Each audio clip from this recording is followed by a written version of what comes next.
وعلیکم السلام ورحمۃ اللہ۔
مدد کے لیے انہیں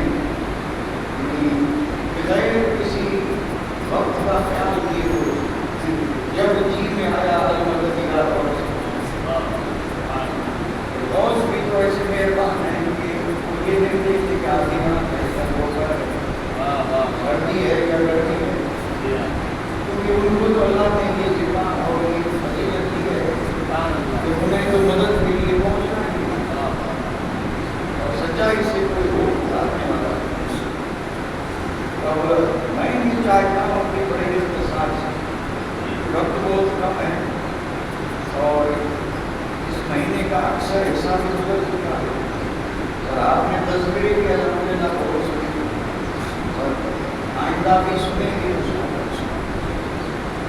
اتفاقاً مجھے یہ خیال آیا میں کوشش کروں کہ ہمیں سمجھ میں آئے کہ غوث ہوتا کون ہے، غوث ہوتا کون ہے اور غوث کا مقام کیا ہے۔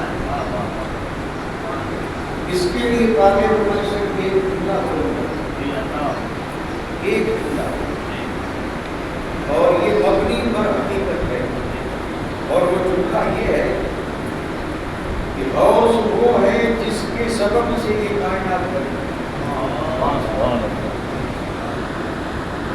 غوث اسے کہتے ہیں جس کے سبب سے یہ کائنات بنی، اور غوث وہ ہے جس کے سبب سے یہ کائنات باقی ہے، یعنی بنی بھی جس کے سبب سے اور باقی بھی جس کے، وہ ہے غوث۔ بڑی عجیب بات ہے، حقیقت میں بڑی عجیب بات ہے، لیکن حق ہے، بالکل حق ہے۔ جملہ اتنا وزنی ہے، اتنا وزنی ہے کہ اگر اس جملے کی تشریح نہ کی جائے تو خود بولنے والے پہ سوالوں کی برسات ہو جائے۔ غوث وہ ہے جس کے سبب سے کائنات بنی، اور غوث وہ ہے جس کے سبب سے کائنات باقی ہے، اور یہ کائنات اتنی بڑی ہے اللہ بہتر جانے، لیکن باقی اس لیے ہے کہ غوث ہے۔ ایک لمحہ کے لیے اگر غوث نہ ہو کائنات باقی نہیں ہے۔ اب اگر یہ بات سمجھ میں آ جائے تو کتنا بڑا احسان ہے اس ذات کا کہ جن کی بقا سے ہم باقی، جن کی صدقے اور ذات سے زمین آسمان باقی، سورج چاند باقی، کائنات کا سارا نظام باقی، ساری رب کی نعمتیں جو ہے وہ بھی برس رہی ہے، پوری کائنات باقی قائم سلامتی کے ساتھ، خیر و خوبی کے ساتھ، اور یہ ہے اس لیے ہے کہ صدقہ بہت جملہ میرا آپ کو یاد ہوگا، اگر نہ ہو تو پھر یاد دلا دوں۔ کائنات بنی غوث کے صدقے میں، اور باقی ہے جس کے صدقے میں کائنات بنی ہو اور جس کے رحم و کرم اور صدقے میں یہ ساری کائنات باقی ہے، اس ذات کی عظمت کا عالم ہے۔ وہ ذات رب کی بارگاہ میں کتنی عظیم ہوگی، اس لیے کہنا پڑے گا کہ وہ اتنی عظیم ہوگی کہ اس سے عظیم کوئی ہو ہی نہیں سکتا۔ پھر اس سے عظیم اللہ کی ذات، کائنات میں اس سے کوئی عظیم اور بڑا ہو ہی نہیں سکتا۔ وہ اتنی بڑی ذات ہے یا نہیں، جس کے صدقے کائنات بنی اور جس کے صدقے کائنات باقی ہے، کتنی بڑی ذات۔ اب یہ وہ جملہ ہے جو ذہنوں میں تھوڑی سی خلش بھی پیدا کرتا ہے، تو میں ذرا اس کی وضاحت کر دوں، اور میں جو عرض کر رہا ہوں بالکل متحقق بات کر رہا ہوں۔ غوث جس کے صدقے میں کائنات بنی، رب کی ذات کے بعد پہلا غوث نور محمدی، رب کی پوری کائنات میں سب سے پہلے غوث کون ہے؟ نور مصطفیٰ۔ اب بتائیے کائنات نور مصطفیٰ کے صدقے میں بنی یا نہیں بنی؟ سب سے بڑے غوث اعظم کائنات سے پہلے حضور ہیں، ایک بات، اور پھر یہ کائنات بنی سجی، سلسلہ ہدایت کے لیے جاری ہوا نبیوں کا، 1,24,000 نبی آئے، سب غوث اعظم، ہر نبی اپنے اپنے وقت میں غوث اعظم، نام لیں تو برکتیں حاصل ہوں گی۔ آپ یہ کہہ سکتے ہیں کہ حضرت آدم غوث اعظم، حضرت نوح نبی اللہ غوث اعظم، موسیٰ کلیم اللہ غوث اعظم، اسماعیل ذبیح اللہ غوث اعظم، عیسیٰ روح اللہ غوث اعظم، محمد الرسول اللہ غوث اعظم، ابو بکر صدیق غوث اعظم، فاروق اعظم غوث اعظم، عثمان غنی غوث اعظم، مولا علی غوث اعظم، امام حسن غوث اعظم، امام حسین غوث اعظم، امام جعفر صادق غوث اعظم، امام نقی تقی غوث اعظم، سارے کے سارے غوث اعظم، نور محمدی غوث اعظم۔ یہاں پہ ہوا ایک سوال،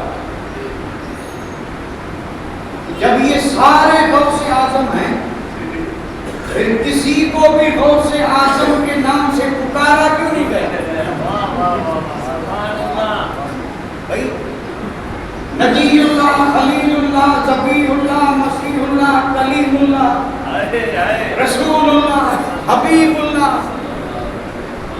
ان ناموں سے مشہور ہوئے، کسی کو غوث اعظم نہیں کہا۔ مفسرین کرام نے جواب یہ دیا کہ چونکہ یہ جو نبیوں کی پاک جماعت ہے، ان کی نبوت والا درجہ غوثیت کے درجے سے بلند ہے، غوثیت کے درجے سے نبوت رسالت کا درجہ بلند ہے، تو جن کے پاس بلند درجہ تھا وہ اسی سے اٹھا لے گئے، اور صحابہ کرام کی صحابیت کا درجہ غوث اعظم کے درجے سے بلند ہے، اس لیے وہ صحابہ کے نام سے پکارے گئے، اور اماموں کا درجہ غوث اعظم کے درجے سے بلند ہے، اس لیے وہ اماموں کے نام سے پکارے گئے، لہذا اونچا درجہ جو تھا اسی سے پہچان ہوئی۔ اب رہا باقی ولیوں کا معاملہ، تو ولیوں میں قیامت تک اربوں غوث آتے رہیں گے، غوث تو سب تھے، لیکن ولیوں میں غوث اعظم عبد القادر جیزا،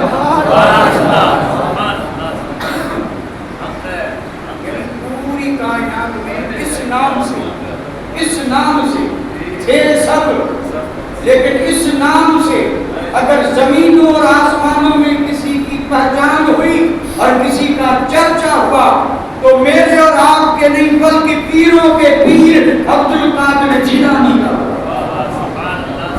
بچہ جانتا ہے کہ آپ غوث اعظم، ایسا نہیں کہ نبی ہو اور غوث نہ ہو، کیا یہ ہو سکتا ہے؟ نبی ہو اور غوث نہ ہو، اور ظاہر بات ہے نبی جب غوث ہوگا تو وہ غوث سادہ نہیں اعظم ہی ہوگا، یہ وہ مقام ہے جو ان سب کے پاس تھا، اور لیکن سب سے پہلے ذات مصطفیٰ ہے، نور مصطفیٰ ہے۔ اور آپ اگر سیرت نگاروں نے جو غوث اعظم کی سیرت لکھی، اس میں تفصیل کے ساتھ یہ لکھا ہوا ہے، یہ جو غوثیت کبریٰ کا تاج ہے یہ حضور کے سر پہ سجا تھا، اور جب حضور غوث اعظم تھے تو وزیر کون تھے؟ ابو بکر صدیق، حضرت عمر۔ پھر جب حضور کا وصال ہوا ظاہر میں، اب وہ غوثیت کا تاج آیا صدیق اکبر کے سر پہ، اور یہ قدرتی نظام ہے، اس کو کہتے ہیں روحانی نظام، باطنی نظام، اور کسی باطنی نظام سے یہ ظاہری نظام چل رہا ہے۔ جیسے ہماری جان سے یہ جسم چل رہا ہے، ویسے ہی روحانی نظام سے یہ سارا ظاہری نظام چل رہا ہے۔ اگر روح نہ رہے تو جسم کچھ بھی نہیں، اور اگر باطنی حکومت، روحانی حکومت نہ رہے تو یہ ساری حکومتیں برباد ہو جائیں، کوئی حکومت قائم رہ نہیں سکتی۔ قائم اس لیے ہے کہ باطنی حکومت جو ولیوں کی ہے وہ آج بھی ہے اور رہتی دنیا تک رہے گی، رہتی دنیا تک۔ اور اس باطنی حکومت کے سلطان کو غوث اعظم کہتے ہیں۔ باطنی حکومت کا جو سلطان ہوتا ہے اس کو غوث اعظم کہتے ہیں۔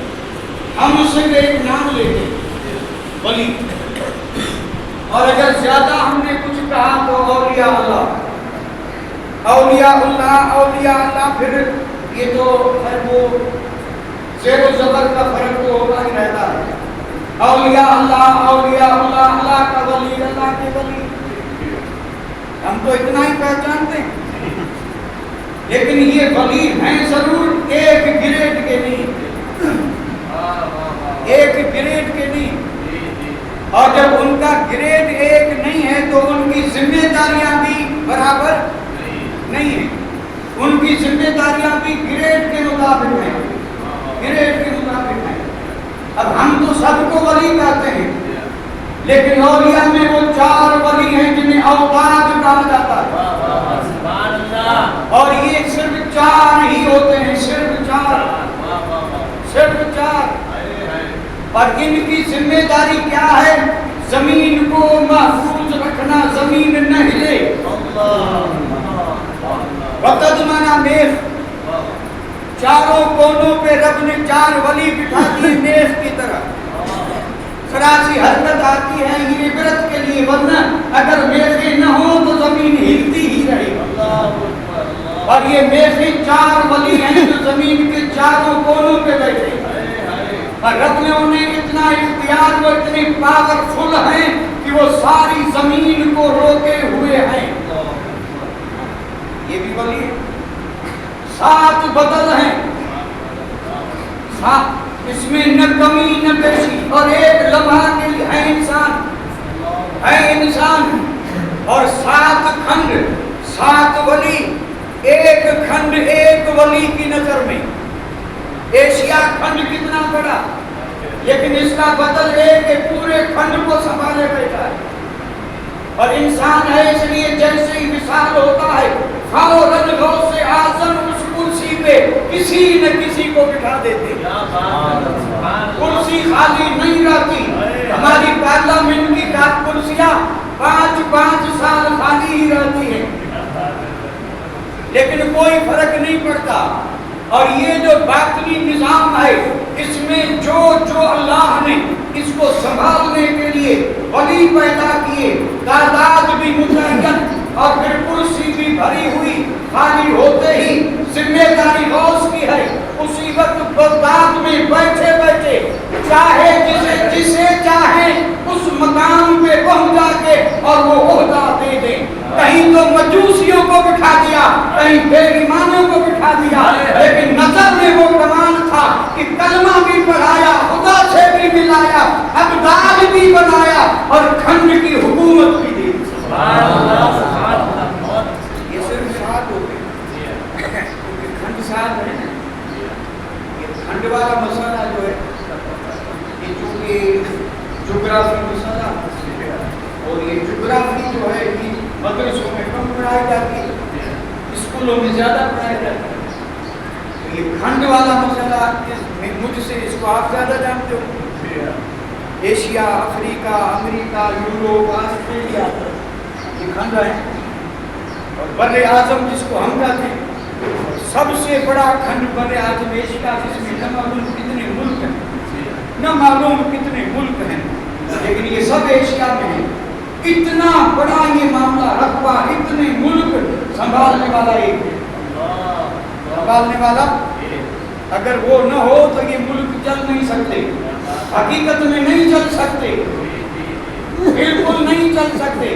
ہم یہ جو نعرے مارتے ہیں کوئی محبت میں تھوڑے بات ہے کہ کرسی پہ کوئی بھی بیٹھے راجا تو میرا، یہ کوئی ذہنی پیداوار نہیں، حقیقت ہے، حقیقت کہ بادشاہ ظاہری تو صرف نمونہ ہے، سبب ہیں، چلانے والے حکومتوں کو ولی ہیں۔ میں ابھی بات نہیں کر سکتا کیونکہ وقت ہی نہیں ہے، وقت تو آپ کا دیکھو، اب میں تو سمجھ رہا تھا کہ 5 منٹ میں، اور اب رہے 5 منٹ، رہی 5 منٹ، 7 بدل ہے، 70 ابدال ہیں۔ جو میں ذکر کر رہا ہوں یہ متعینہ ولیوں کی جماعت ہے، گھٹتی بڑھتی نہیں، 70 ابدال ہیں، اور یہ 70 ابدال ہیں کس کے لیے؟ یہ ساری کائنات میں برکتیں اتریں اس لیے، اور یہ حدیث پاک ہے، حضور نے فرمایا الابدال اربعون رجال کلهم بالشام، 70 میں سے 40 تو شام ہی میں رہتے کیونکہ نبیوں کی سرزمین ہے، اور وہ 70 جو ہیں ان کی شان یہ ہے بہم یسقا بہم ينتصر بہم يرد البلاء، انہی کے وسیلے سے میہ برستا ہے، انہی کے وسیلے سے ایمان والوں کی مدد ہوتی ہے، اور انہی کے وسیلے سے آنے والی آفتیں ٹلتی ہیں، اور اس کے بعد 300 نکبہ، اور اس کے بعد ان گنت بے شمار اربوں خربوں عام ولی، یہ ہیں ولی۔ لیکن یہ چاہے اوتاد ہوں، چاہے ابدال ہوں، چاہے نقبہ ہوں، چاہے نجبہ ہوں، چاہے عام ولی ہوں، لیکن ان سب کے سلطان کا نام عبد القادر جیلانی ہے۔ سارے ولیوں کی گردن جھکائی گئی، وہاں ان کے قدم کی لگائی گئی، چاہے اوتاد ہو چاہے ابدال ہو، میرے غوث جلی کا مداحان ہے، غوث اعظم زمانے کا سلطان ہے، غوث اعظم زمانے کا، سارے ولیوں کے سلطان کا نام ہے۔ اب دیکھیں سارے ولیوں میں کیسے کیسے ولی ہیں، سارے ولیوں میں سبحان اللہ کیسے کیسے آقام کا بندہ ہوں رضا، بول بالے ہیں میری سرکاروں کے، اب تیری سرکار ہے ہی کیا، چند دنوں کی ہے، لیکن بول بالے ہیں قسم رب کی میری سرکاروں کی، اور رہیں گے یہاں بھی رہیں گے وہاں انشاءاللہ، ان سرکاروں کا تو بول بالا ہی رہے گا۔ مٹنے والے تو مٹ گئے، مٹتے ہیں، مٹ جائیں گے، اور نہ مٹے گا کبھی چرچا تیرا، یوں ہی ہوتا رہے گا، ممبروں پر، مسجدوں میں، گلی گلی، گھر گھر، قریہ قریہ، شہر شہر، دھوم مچی ہے، اور دھوم اس لیے مچی ہے کہ انہوں نے اپنی زندگی میں مولا کے ذکر کی دھوم مچائی تھی۔ جب تک وہ زندہ تھے انہوں نے اپنے رب کے ذکر کی دھوم مچائی، پوری زندگی زبان ایک سیکنڈ کے لیے اللہ کے ذکر سے چپ نہیں رہی، اور دل ایک دھڑکن بھی ایسی نہیں کہ جو خدا کے ذکر سے خالی ہو، وہی روز بنتے ہیں۔ ایسے جنہوں نے یاد کیا تو رب نے فرمایا تو نے تیری حیثیت سے یاد کیا ہے، اب دیکھ میں تجھے یاد کرتا ہوں، اور یہ سب اسی کے جلوے ہیں، ہم کیا یاد کریں گے، رب یاد کروا رہا ہے کہ انہوں نے میرا ذکر کیا، میں ان کے چرچے کرواؤں۔ غوث اعظم کو عظیم مرتبہ کا جو سارے ولیوں سے اونچا، سلطان سردار، جو ولی بنتا ہے وہیں سے بنتا ہے، اور ولایت باقی بھی ہے تو غوث اعظم کے صدقے ہے، وہ چاہیں تو چھین بھی لے، ایک مسئلہ ہے حقیقت میں، کوئی ولی عام آدمی ولی گیا احمد آباد، وہاں جانے کے بعد وہ حضرت شاہ عالم کے مزار پہ نہیں گیا، اچھا نہیں کیا، احمد آباد گیا اور شاہ عالم کی حاضری نہیں دی، اچھا کیا گیا، قطب عالم کے پاس نہیں گیا، ٹھیک ہے نہیں گیا، اس نے اچھا تو نہیں کیا لیکن ولایت چھینی نہیں جائے گی، ولی رہے گا، ولی ولی گیا اجمیر، کسی وجہ سے خواجہ کے دربار میں نہ پہنچا، اجمیر گیا، دربار میں حاضری نہیں ہوئی، اچھا نہیں کیا، لیکن ولی رہے گا۔ اور یہ پوری دنیا کا معاملہ ہے، کوئی گیا لاہور گھوما پھرا لیکن داتا تک کے در پہ نہیں گیا، گیا لومی شریف گھوم پھر کر کے آ گیا محمود شاہ کے در پہ، اچھا نہیں کیا، ہے ولی لیکن ولایت چھینی نہیں جائے گی، یہ متفقہ فیصلہ ہے، چاہے جتنا بڑا ولی ہو۔ اور گیا بغداد لیکن اگر شاہ بغداد کے دربار میں حاضر نہیں ہوا تو اسی وقت ولایت چھین لی جائے گی، اسی وقت، یعنی اگر وہاں جا کے حاضری نہیں دی شہر سے نکلے گا بعد میں ولایت سلب پہلے ہوگی۔ سبب یہی ہے کہ کتنی بے وقوفی کی اس نے کہ جہاں سے ولایت ملی تھی اسی کے شہر میں جا کے اور اس کے در پہ نہیں گیا۔ یہ ہے شہنشاہ بغداد کا دربار، سارے ولیوں کی سلطان۔ اب ایک بات اکثر کی اجازت، سارے ولیوں کے، ولیوں میں اولیاء اللہ کی ایک جماعت ہے، پوری جماعت ہے، اس کے ایک جو ہوتا ہے اس کا ایک، اس کو فرد کہتے ہیں، فرد۔ اور اگر یہ پوری جماعت ہے 3 یا 3 سے زیادہ تو افراد ہوتے ہیں، افراد یہ ولی ہیں، لیکن یہ وہ ولی ہیں کہ جو ڈائریکٹ حضور سے فیض لیتے ہیں، بیچ میں انہیں کسی کی ضرورت نہیں، وہ ایسے ولی ہیں، اور ان پر کسی کا کوئی قبضہ نہیں، کچھ بھی نہیں، وہ کسی کی نہ سنے، مرضی سن لیں تو سبحان اللہ، لیکن وہ ڈائریکٹ حضور سے لیتے ہیں۔ یہ افراد کی جماعت ہے۔ ایک پیر صاحب بیٹھے، مرید آیا، مرید نے کہا حضور آپ اتنے بڑے ولی ہیں، خضر کو دیکھا؟ انہوں نے کہا تھوڑی دیر اگر پہلے آتا تو وہ یہیں تو تھے۔ انہوں نے کہا حضرت خضر ابھی یہیں تھے اور ابھی نکلے۔ اب اس مرشد نے کہا خضر نے مجھے یہ بتایا کہ عجیب واقعہ ہوا، میں جنگل میں جا رہا تھا، حضرت خضر بتا رہے ہیں، اس ولی کو بتا رہے ہیں کہ میں ایک جنگل سے گزرا، عجیب واقعہ پیش آیا۔ تو اس بزرگ نے کہا کیا واقعہ؟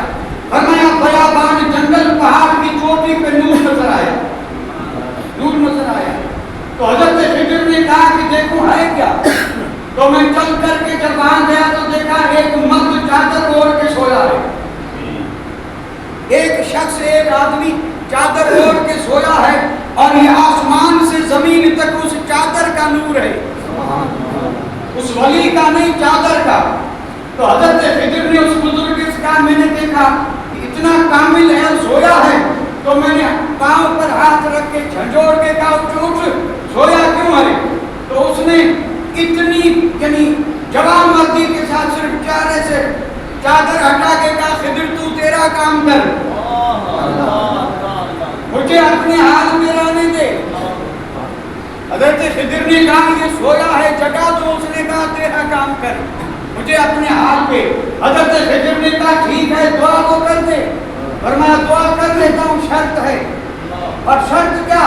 کہا دعا کرتے ہی تیری نظروں سے غائب ہو جاؤں گا، پھر تو خضر ہو کر کے بھی مجھے نہیں پائے گا۔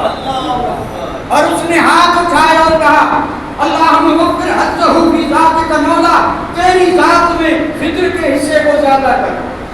حصہ کوئی پہلے ہی کم تھا، غائب ہو گیا۔